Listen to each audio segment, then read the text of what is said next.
Le cerveau représente le centre d'intégration et d'élaboration des grandes fonctions motrices, sensitives et associatives. Il est partiellement libéré des fonctions de régulation viscérale qui dépendent du tronc cérébral et de la moelle spinale. Il est constitué de deux parties symétriques, les hémisphères droit et gauche. Ces hémisphères sont partiellement séparés par une fente sagittale médiane, la fissure longitudinale du cerveau, mais ils restent unis entre eux par le diencéphale et le corps calleux. La morphologie externe du cerveau, les hémisphères cérébraux présentent trois faces, une face latérale, une face inférieure, une face médiane, un bord supérieur, un bord inférieur et un bord médian. La face latérale est parcourue par trois sillons primaires, le sillon central, le sillon latéral et le sillon parieto-occipital. Ces sillons divisent la face latérale de l'hémisphère en quatre lobes, le lobe frontal, le lobe pariétal, le lobe temporal et le lobe occipital. Le lobe frontal est parcouru par un sillon parallèle au sillon central, le sillon précentral. Sur ce sillon se branchent deux sillons perpendiculaires, le sillon frontal supérieur et le sillon frontal inférieur. Ces sillons divisent le lobe frontal en quatre gyrus. Le gyrus précentral est situé entre le sillon central et le sillon précentral. Le gyrus frontal supérieur est situé entre le bord supérieur de l'hémisphère et le sillon frontal supérieur. Le gyrus frontal moyen est situé entre le gyrus frontal supérieur et le gyrus frontal inférieur. Et le gyrus frontal inférieur est situé entre le bord inférieur de l'hémisphère et le sillon latéral et le sillon frontal inférieur. La partie inférieure du gyrus frontal inférieur présente trois parties. Une partie qui se continue avec la face inférieure de l'hémisphère et correspond à la partie orbitée. Une partie intermédiaire, la partie triangulaire, et une partie postérieure, la partie operculaire. Le lobe pariétal est parcouru par deux sillons, un sillon parallèle au sillon central, le sillon postcentral, et un sillon qui lui est perpendiculaire, le sillon intrapariétal. Ces sillons divisent le lobe pariétal en trois gyrus. Le gyrus postcentral est situé entre le sillon central et le sillon postcentral. Le lobule pariétal supérieur est situé entre le bord supérieur de l'hémisphère et le sillon intrapariétal. Et le lobule pariétal inférieur est situé entre le sillon postcentral, le sillon latéral et le sillon intrapariétal. La partie inférieure du lobule pariétal inférieur comprend trois parties. Une partie antérieure de l'opercule pariétal, une partie en regard du bord postérieur du sillon latéral, le gyrus supramarginal, et une partie en regard du sillon temporal supérieur, le gyrus angulaire. Le lobe temporal est parcouru par deux sillons parallèles au sillon latéral, le sillon temporal supérieur et le sillon temporal inférieur. Ces sillons divisent le lobe temporal en trois gyrus. Le gyrus temporal supérieur est situé entre le sillon latéral et le sillon temporal supérieur. Le gyrus temporal moyen est situé entre le sillon temporal supérieur et le sillon temporal inférieur. Et le gyrus temporal inférieur est situé entre le sillon temporal inférieur et le bord inférieur de l'hémisphère. Le lobe occipital est parcouru par deux sillons parallèles au bord supérieur de l'hémisphère, le sillon occipital supérieur et le sillon occipital inférieur, et ces sillons divisent le lobe occipital en trois gyrus. Le gyrus occipital supérieur est situé entre le bord supérieur de l'hémisphère et le sillon occipital supérieur. Le gyrus occipital moyen est situé entre le sillon occipital inférieur et le sillon occipital supérieur. Et le gyrus occipital inférieur est situé entre le bord inférieur de l'hémisphère et le sillon occipital inférieur. Donc, sur la face inférieure de l'hémisphère, on constate qu'il existe à la partie centrale ici le tronc cérébral qui est représenté ici par le mésencéphale, où on reconnaît le noyau rouge et la substance noire. Et en avant, on reconnaît ici les corps mammillaires avec le pédoncule hypophysaire, et en avant, le chiasma optique.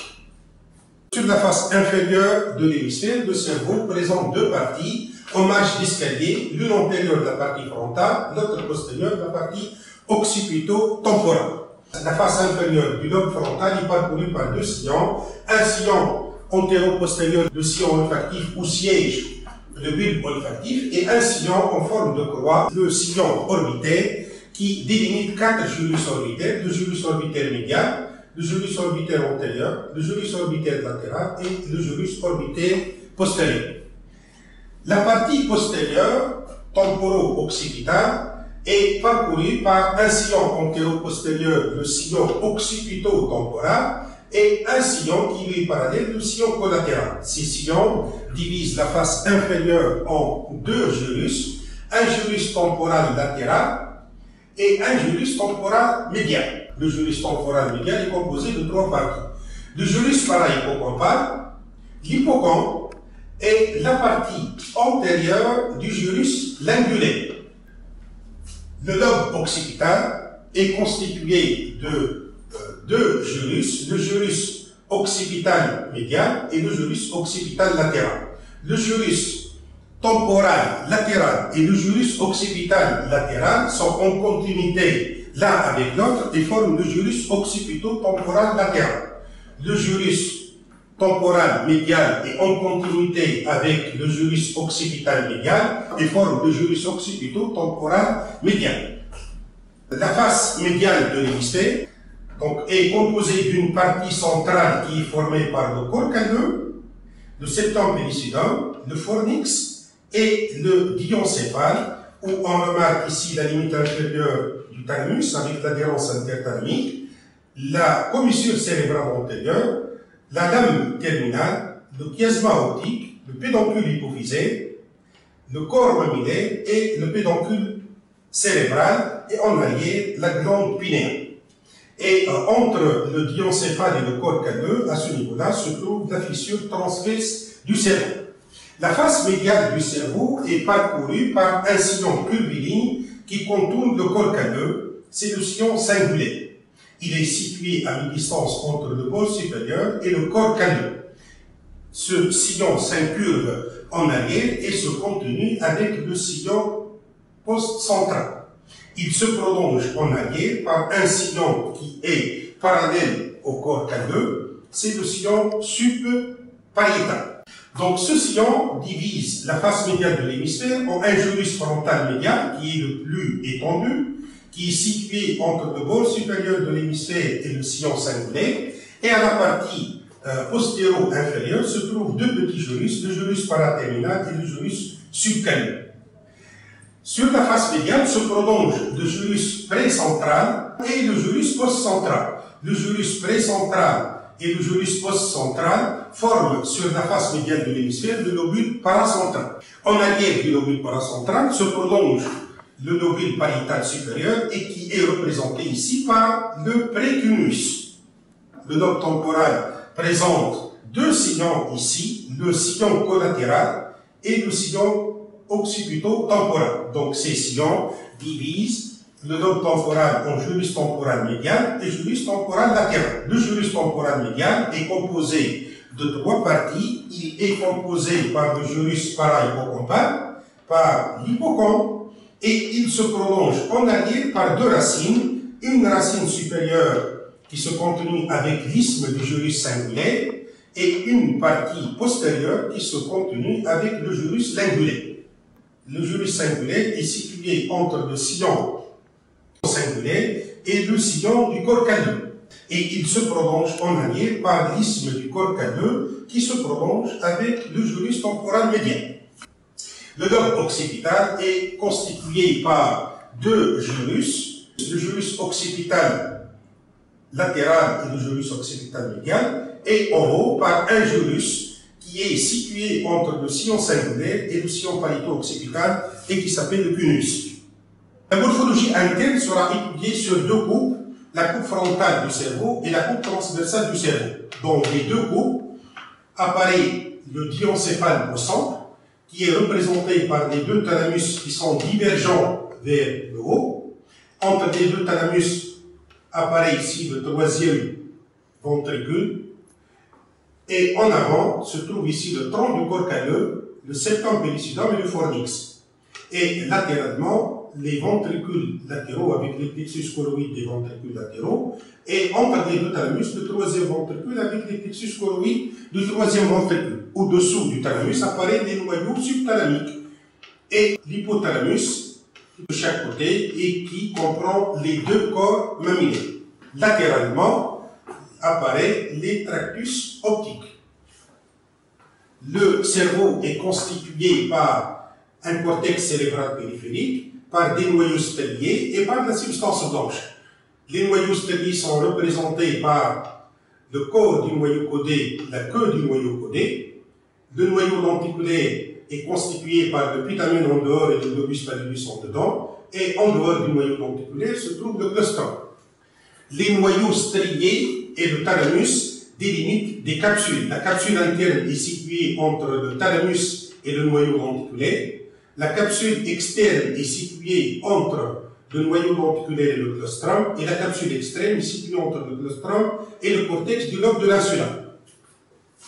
Le cortex cérébral sur une coupe frontale est représenté schématiquement comme si on passait par les différents gyrus du lobe frontal et les différents gyrus du lobe temporal. Et on retrouve ici le gyrus cingulaire, le gyrus frontal supérieur, le gyrus frontal moyen, le gyrus frontal inférieur, le gyrus temporal supérieur, le gyrus temporal moyen, le gyrus temporal inférieur, le gyrus temporal latéral et le gyrus temporal médial qui comprend ici le gyrus para-hippocampal et l'hippocampe. La coupe horizontale du cerveau donc, comprend au centre le diencéphale qui est représenté par les deux thalamus qui sont convergents vers l'avant. Entre les deux thalamus apparaît le troisième ventricule qui se prolonge avec les ventricules latéraux par le foramen interventriculaire. Et en arrière, ici, on trouve les plexus choroïdes du troisième ventricule avec la fissure transverse du cerveau. Et en arrière de la fissure transverse du cerveau se trouve le splénium du corps calleux. Les noyaux striés sont représentés par la tête du noyau codé et la queue du noyau codé, et latéralement le noyau lenticulaire est représenté par le putamen et le lobus pallidus. La capsule interne est située entre le thalamus, la tête du noyau codé et le noyau lenticulaire, et qui comprend trois parties, qui comprend la partie antérieure s'appelle le bras antérieur de la capsule interne, la partie anguleuse s'appelle le genou du corps calleux, et la partie postérieure s'appelle le bras postérieur de la capsule interne. Entre le noyau lenticulaire et le claustrum se trouve la capsule externe. Et le claustrum et le cortex du lobe de l'insula délimitent la capsule interne. Le cortex cérébral correspond à la couche périphérique du cortex cérébral, mais sur une coupe horizontale, il est difficile de représenter les gyrus parce que on passe d'une région à une autre, alors que sur une lobe frontale, donc on peut imaginer que la coupe schématiquement passe par les lobes frontales et le lobe temporal. La morphologie interne et la morphologie externe du cerveau sont utiles pour la vascularisation du cerveau. Parce que la vascularisation du cerveau s'adresse à deux structures différentes, les structures profondes et les structures superficielles. Donc il faut retenir de façon très simple que les structures superficielles sont représentées par deux parties, le corps calleux et le cortex cérébral. Toutes les autres structures sont des structures profondes. Donc les structures diencéphaliques et les noyaux striés du cerveau.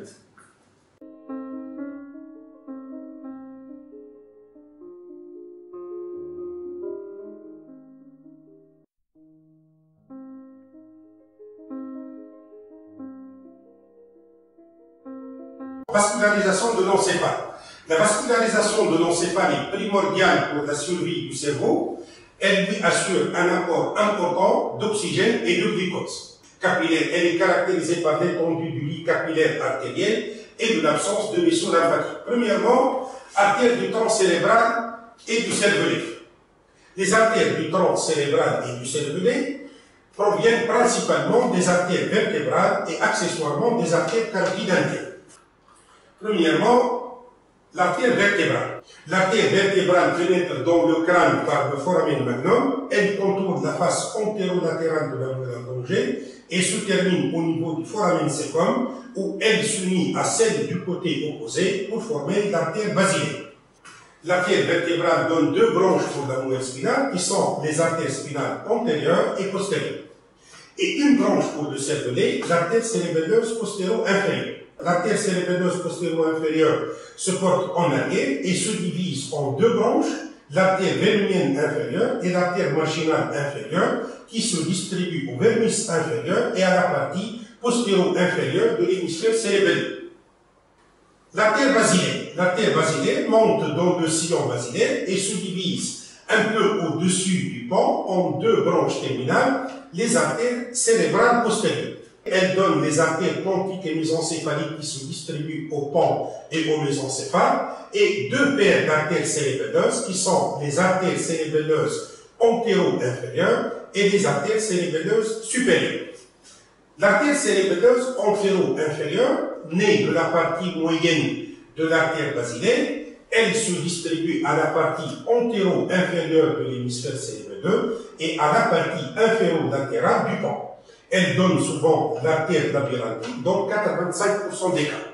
L'artère cérébelleuse supérieure naît de la partie terminale de l'artère basilaire. Elle se porte en dehors et se divise en deux branches, l'artère vermienne supérieure et l'artère marginale supérieure qui se distribuent au vermis supérieur et à la partie supérieure de l'hémisphère cérébelleux. Deuxièmement, les artères du cerveau et du glioencéphale. Les artères du cerveau et du glioencéphale proviennent des deux artères carotides internes et de l'artère basilaire. Elles s'anastomosent à la base du cerveau pour former le cercle artériel du cerveau. Premièrement, l'artère carotide interne. L'artère carotide interne se divise au niveau de la substance perforée antérieure en deux branches terminales, l'artère cérébrale antérieure et l'artère cérébrale moyenne. Elle donne quatre branches collatérales, l'artère ophtalmique, l'artère hypophysaire supérieure, l'artère communicante postérieure et l'artère choroïdienne antérieure. Le cercle artériel du cerveau. Les branches terminales des artères carotides internes et de l'artère basilaire et les rameaux anastomotiques dessinent autour du pièce aortique et de la région interne pédonculaire un dispositif polygonal, le cercle artériel du cerveau. Ce dispositif réalise un système de suppléance vasculaire permettant au cerveau de recevoir un débit sanguin adéquat, même en cas de lésion de l'une de ses branches constitutives. Constitution du cercle artériel. Le cercle artériel est symétrique et de forme hexagonale. Il est constitué en avant par les deux artères cérébrales antérieures réunies par l'artère communicante antérieure, en arrière par les deux artères cérébrales postérieures et latéralement par les deux artères communicantes postérieures qui unissent les artères cérébrales antérieures et postérieures. Branche du cercle artériel du cerveau. Le cercle artériel du cerveau donne trois artères cérébrales antérieures, moyennes et postérieures. Premièrement, l'artère cérébrale moyenne. L'artère cérébrale moyenne se porte horizontalement en dehors, puis elle contourne le pôle de l'insula et se dirige obliquement en haut et en arrière dans la fosse latérale où elle fournit ses principales branches collatérales. Elle présente deux segments. Le segment sphénoïdal est situé à la face inférieure de l'hémisphère et le segment insulaire est situé dans la fosse latérale du cerveau. Branche collatérale de l'artère cérébrale moyenne. Premièrement, le segment sphénoïdal. Le segment sphénoïdal donne 8 à 12 artères striées qui s'enfoncent dans la substance perforée antérieure et se dirigent en haut et en dehors. Elles se distribuent au putamen, au corps et queue du noyau codé et à la partie antérieure de la capsule interne. Le segment insulaire donne les artères insulaires pour le lobe de l'insula. Deuxièmement, branche terminale. Les branches terminales supérieures naissent essentiellement du segment insulaire de l'artère cérébrale moyenne. Elles s'étalent en éventail sur la face latérale des lobes frontal et pariétal, ce sont les artères fronto-basales latérales, frontale ascendante, précentrale, centrale, post-centrale et pariétale latérale. Les branches terminales inférieures naissent du segment insulaire de l'artère cérébrale moyenne. Elles s'étalent en éventail sur la face latérale des lobes temporal, occipital et un peu sur le lobe pariétal. Ce sont les artères temporales antérieures, moyennes, postérieures, supramarginales et angulaires. Territoire de l'artère cérébrale moyenne. Les territoires superficiels comprennent les gyrus orbitaires, le gyrus frontal inférieur, les 2/3 postérieurs du gyrus frontal moyen, les 4/5 inférieurs des gyrus précentral et post-central, le lobule pariétal inférieur et la partie adjacente du lobule pariétal supérieur. Et enfin, les gyrus temporaux supérieurs et moyens. Ce territoire comprend donc l'aire visuelle frontale qui se trouve au pied du gyrus frontal moyen, les aires du langage qui existent donc au niveau du lobe frontal, pariétal et au niveau du lobe temporal, les aires sensitives et motrices de la face et du bras, les aires auditives et l'aire gustative. Cette irrigation de la région centrale explique pourquoi le ramollissement de l'artère cérébrale moyenne entraîne une hémiplégie à tendance monoplégique avec troubles sensitifs modérés et aphasie si la lésion siège à gauche.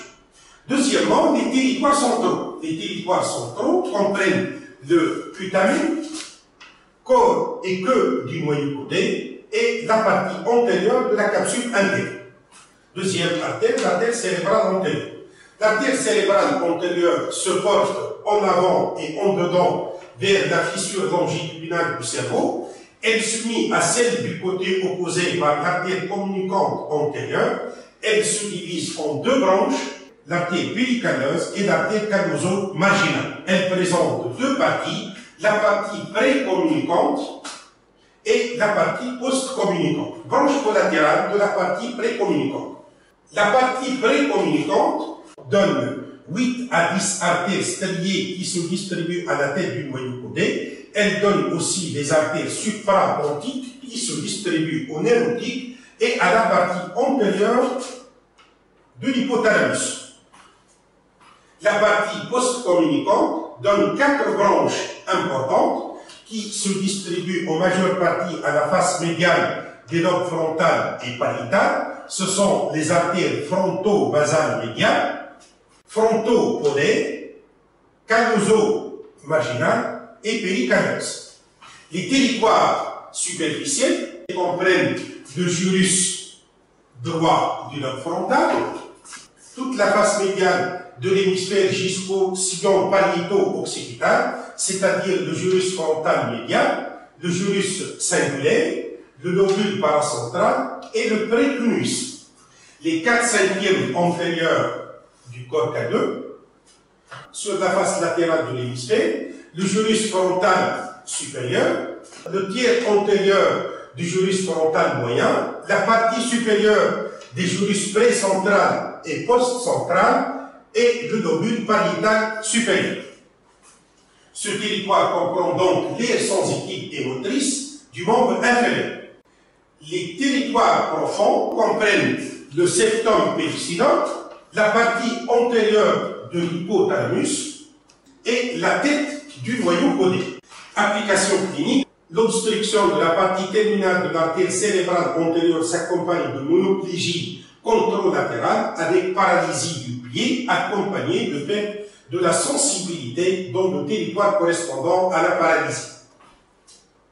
Troisième artère, l'artère cérébrale postérieure. L'artère cérébrale postérieure contourne le pédoncule cérébral. Elle reçoit à 10 mm de son origine une artère grecque, l'artère communicante postérieure. Elle longe ensuite la face latérale du tegmentum mésencéphalique pour rejoindre la face médiane du lobe temporal. Elle comprend deux parties séparées par l'artère communicante postérieure, la partie précommunicante et la partie post-communicante. Branche collatérale de l'artère cérébrale postérieure. Branche de la partie précommunicante. Les artères suprapontiques centrales traversent la substance perforée postérieure. Elles irriguent la partie postérieure de l'hypothalamus et la partie antérieure du thalamus.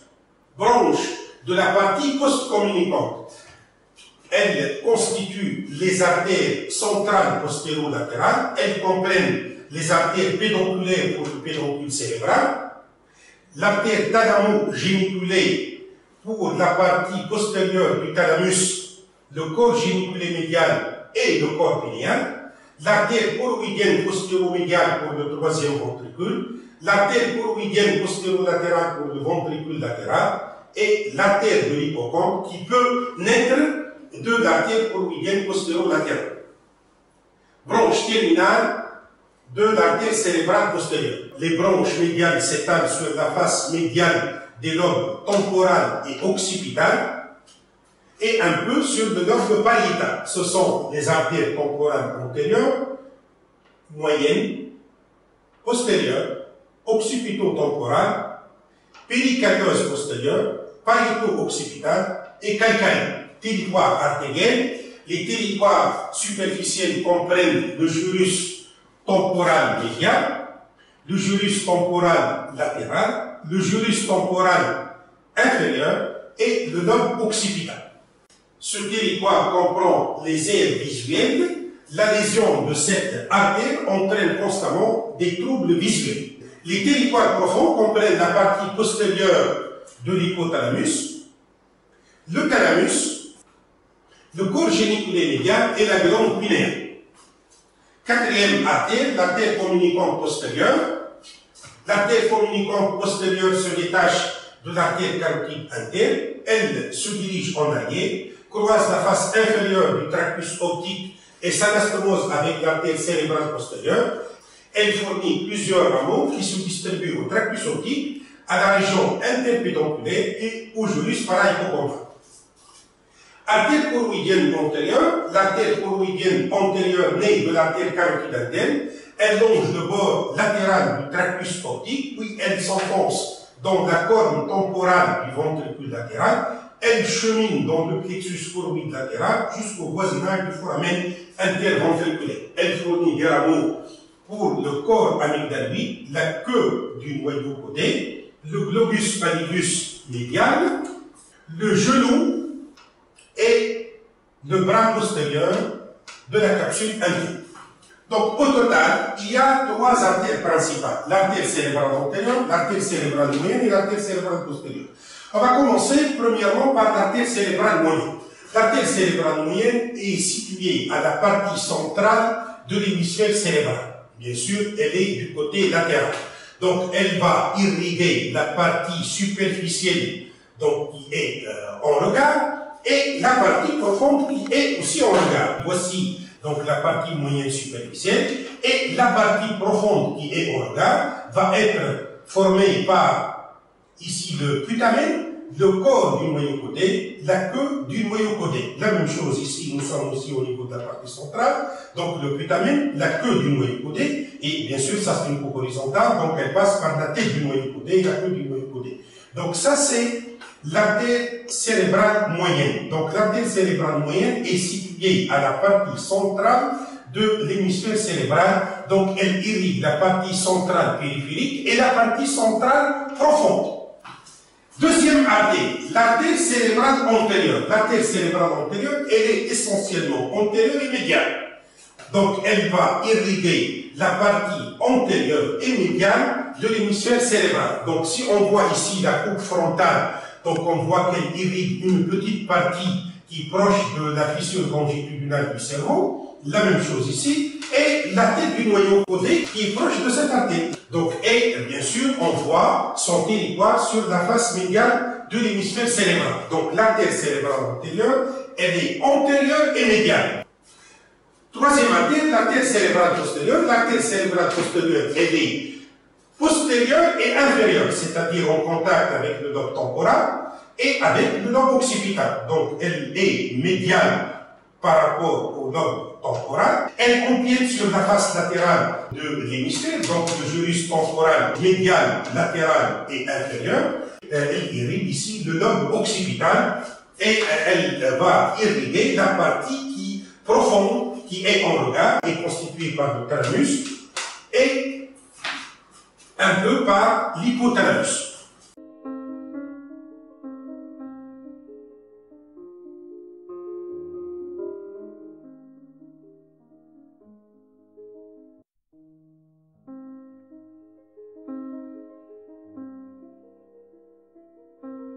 Vascularisation veineuse de l'encéphale. Les veines de l'encéphale drainent le cerveau, le cervelet et le tronc cérébral. Elles suivent un trajet différent de celui des artères et cheminent à la surface des hémisphères cérébraux.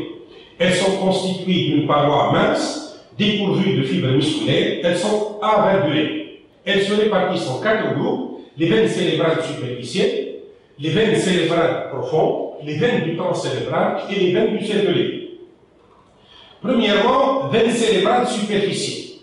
Les veines cérébrales superficielles naissent du réseau veineux pymérien comparable au réseau artérien. Il est alimenté par 2 types de veines: les veines corticales qui viennent de la substance grise et les veines médulaires qui drainent le centre semi-ovale. Elles cheminent en regard des sillons cérébraux à la surface de la pymère du cerveau, dans l'espace subarachnoïdien. Elles comprennent les veines cérébrales latérales, la veine cérébrale moyenne superficielle, les veines cérébrales médiales et les veines cérébrales inférieures. Premièrement, les veines cérébrales latérales. Les veines cérébrales latérales comprennent 4 groupes de veines: des veines frontales, des veines pariétales, des veines occipitales et des veines temporales. Et 2 grandes veines anastomotiques: la veine cérébrale anastomotique supérieure et la veine cérébrale anastomotique inférieure. Les veines frontales et pariétales se jettent dans le sinus sagittal supérieur. Les veines occipitales se jettent dans le sinus sagittal supérieur et le sinus transverse. Les veines temporales se jettent dans la veine cérébrale moyenne superficielle et dans le sinus transverse. La veine cérébrale anastomotique supérieure monte sur la face latérale du gyrus post-central. Elle unit la veine cérébrale moyenne superficielle au sinus sagittal supérieur. La veine cérébrale anastomotique inférieure unit la veine cérébrale moyenne superficielle au sinus transverse. Deuxièmement, veine cérébrale moyenne superficielle. La veine cérébrale moyenne superficielle naît dans le gyrus angulaire de la réunion de 3 à 4 veines. La veine cérébrale moyenne superficielle naît dans le gyrus angulaire de la réunion de 3 à 4 veines. Elle longe le versant latéral du sillon latéral jusqu'à la petite aile du sphénoïde, où elle se termine dans le sinus caverneux. Elle s'anastomose avec le sinus transverse par la veine cérébrale anastomotique inférieure et avec le sinus sagittal supérieur par la veine cérébrale anastomotique supérieure. Troisièmement, les veines cérébrales médiales. Les veines cérébrales médiales se déversent dans le sinus sagittal supérieur, la veine basale et la grande veine cérébrale. Les veines du gyrus frontal médial, du lobule paracentral et du précunius et les veines occipitales supérieures se jettent dans le sinus sagittal supérieur. Les veines temporales médiales se terminent dans la veine basale. La veine cérébrale antérieure se draine dans la partie antérieure de la veine basale. La veine limbique s'unit à la veine cunéenne pour constituer la veine cunéo-limbique. Cette veine se draine dans la grande veine cérébrale. Quatrièmement, les veines cérébrales inférieures. Les veines cérébrales inférieures drainent essentiellement la face inférieure de l'hémisphère cérébral. Elles se terminent principalement dans le sinus caverneux et le sinus transverse. Deuxième groupe de veines, les veines cérébrales profondes. Les veines cérébrales profondes connectent le sang veineux des noyaux basaux, de la capsule interne, des parois ventriculaires et des plexus colloïdes, et d'une grande partie du centre semi-ovale. Ces veines se résolvent en deux grandes veines, la veine thalamo-stérienne et la veine choroïdienne supérieure. La réunion de ces deux veines constitue la veine cérébrale interne. Et les deux veines cérébrales internes se portent en arrière dans la fissure transverse du cerveau jusqu'au splénium du corps calleux où elle constitue la grande veine cérébrale.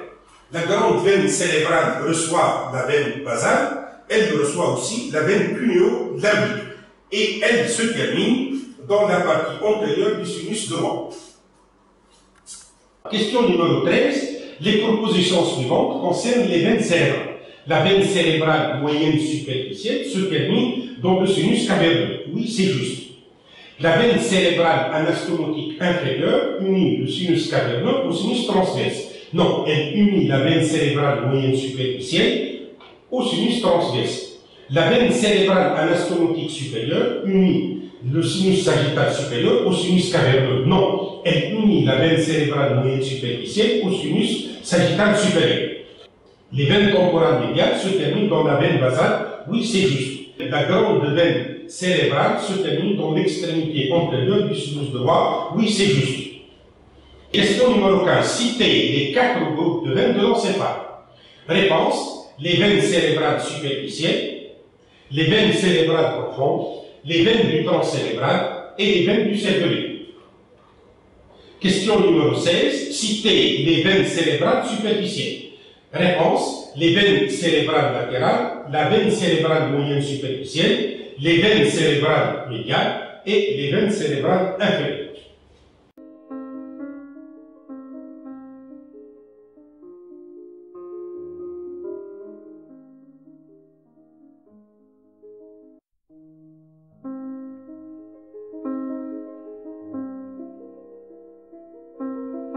Question numéro 1. Les propositions suivantes concernent les artères de l'encéphale. L'artère basilaire se forme au niveau du foramen cecum de la réunion des artères vertébrales. Oui, c'est juste. L'artère cérébelleuse postéro-inférieure se détache de l'artère spinale antérieure. Non, se détache de l'artère vertébrale. L'artère cérébelleuse antéro-inférieure naît de la partie inférieure de l'artère basilaire. Non, elle naît de la partie moyenne de l'artère basilaire. L'artère cérébelleuse supérieure naît de la partie terminale de l'artère basilaire. Oui, c'est juste. L'artère labyrinthique naît souvent de l'artère cérébelleuse postéro-inférieure. Non, elle naît de l'artère cérébelleuse antéro-inférieure. Question numéro 3. Le cercle artériel du cerveau est constitué par les deux artères cérébrales antérieures. Oui. Les deux artères cérébrales moyennes. Non. Les deux artères cérébrales postérieures. Oui. Les deux artères communicantes postérieures. Oui. Les deux artères choroïdiennes antérieures. Non. Question numéro 4. L'artère cérébrale moyenne irrigue les territoires superficiels suivants. Les gyrus orbitaires. Oui. Les deux tiers postérieurs du gyrus frontal moyen. Oui. C'est juste. Les gyrus précentral et post-central. Non. Il irrigue les 4/5 inférieurs des gyrus précentral et post-central. Le lobule pariétal inférieur et la partie adjacente du lobule pariétal supérieur. Oui, c'est juste. Les gyrus temporaux supérieurs, moyens et inférieurs. Non, les gyrus uniquement temporaux supérieurs et moyens. Question numéro 7. L'artère cérébrale moyenne irrigue les territoires profonds suivants. Le putamen. Oui, c'est juste. Le globus pallidus. Non, c'est l'artère choroïdienne antérieure. Le corps et la queue du noyau codé. Oui, c'est juste. La tête du noyau codé. Non, ça dépend de l'artère cérébrale antérieure. La partie antérieure de la capsule interne. Oui, c'est juste.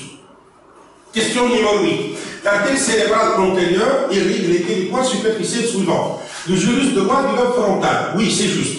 Le gyrus frontal médial, le gyrus cingulé, le lobule paracentral, le précunius et le cunius. Non, le cunius dépend de l'artère cérébrale postérieure. La totalité du corps calleux. Non, la partie postérieure du corps calleux dépend de l'artère cérébrale postérieure. Le gyrus frontal supérieur, le tiers antérieur du gyrus frontal moyen. C'est juste. La partie supérieure des gyrus précentral, post-central, les lobules pariétaux supérieurs et moyens. Non, c'est uniquement le lobule pariétal supérieur. Question Question numéro 11. L'artère cérébrale postérieure irrite les territoires superficiels suivants. Le gyrus temporal médial, oui c'est juste. Le gyrus temporal latéral, oui c'est juste. Le gyrus temporal inférieur, oui c'est juste. Le précunus, non, le précunus dépend de l'artère cérébrale antérieure. Le lobe occipital, oui c'est juste.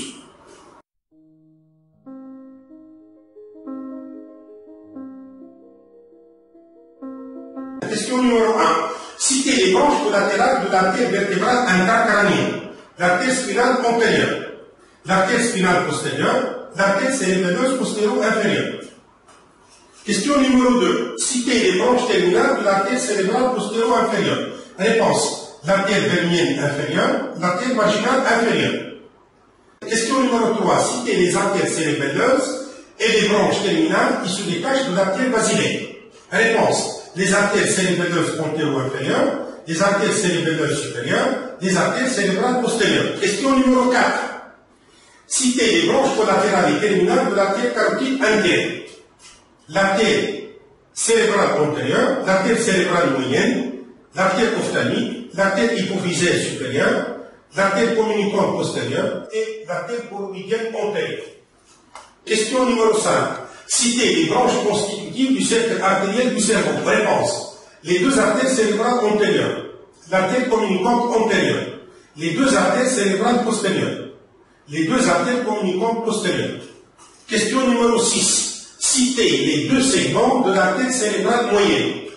Réponse. Le segment spinoïdal M1, le segment insulaire M2. Question numéro 7.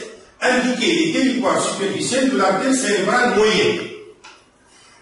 Les gyrus orbitaires, le gyrus frontal inférieur, les 2/3 postérieurs du gyrus frontal moyen, les 4/5 inférieurs du gyrus précentral et postcentral, le lobule pariétal inférieur et la partie adjacente du lobule pariétal supérieur. Les gyrus temporaux supérieurs et moyens. Question numéro 8. Indiquez les territoires centraux de l'artère cérébrale moyenne. Réponse. Le putamen, le corps et la queue du noyau codé, la partie antérieure de la capsule interne. Question numéro 9. Indiquez les territoires superficiels de l'artère cérébrale antérieure. Le gyrus droit du lobe frontal. Toute la face médiane de l'hémisphère jusqu'au sillon parieto-occipital, c'est-à-dire le gyrus frontal médial, le gyrus cingulé, le lobule paracentral et le précunus, les 4/5 antérieurs du corps calleux. Sur la face latérale de l'hémisphère, le gyrus frontal supérieur, le tiers antérieur du gyrus frontal moyen, la partie supérieure des gyrus précentral et postcentral et le lobule pariétal supérieur. Question numéro 10. Indiquez les territoires superficiels de l'artère cérébrale antérieure qui apparaissent au niveau de la face médiane de l'hémisphère cérébral. Réponse. Les 4/5 antérieurs du corps calleux, le gyrus frontal médial, le gyrus singulé, le lobule paracentral, le précunus. Question numéro 11. Indiquez les territoires superficiels de l'artère cérébrale antérieure qui apparaissent au niveau de la face latérale de l'hémisphère. Le gyrus frontal supérieur, le tiers antérieur du gyrus frontal moyen, la partie supérieure du gyrus précentral et postcentral, le lobule pariétal supérieur. Question numéro 12. Indiquez les territoires profonds de l'artère cérébrale antérieure.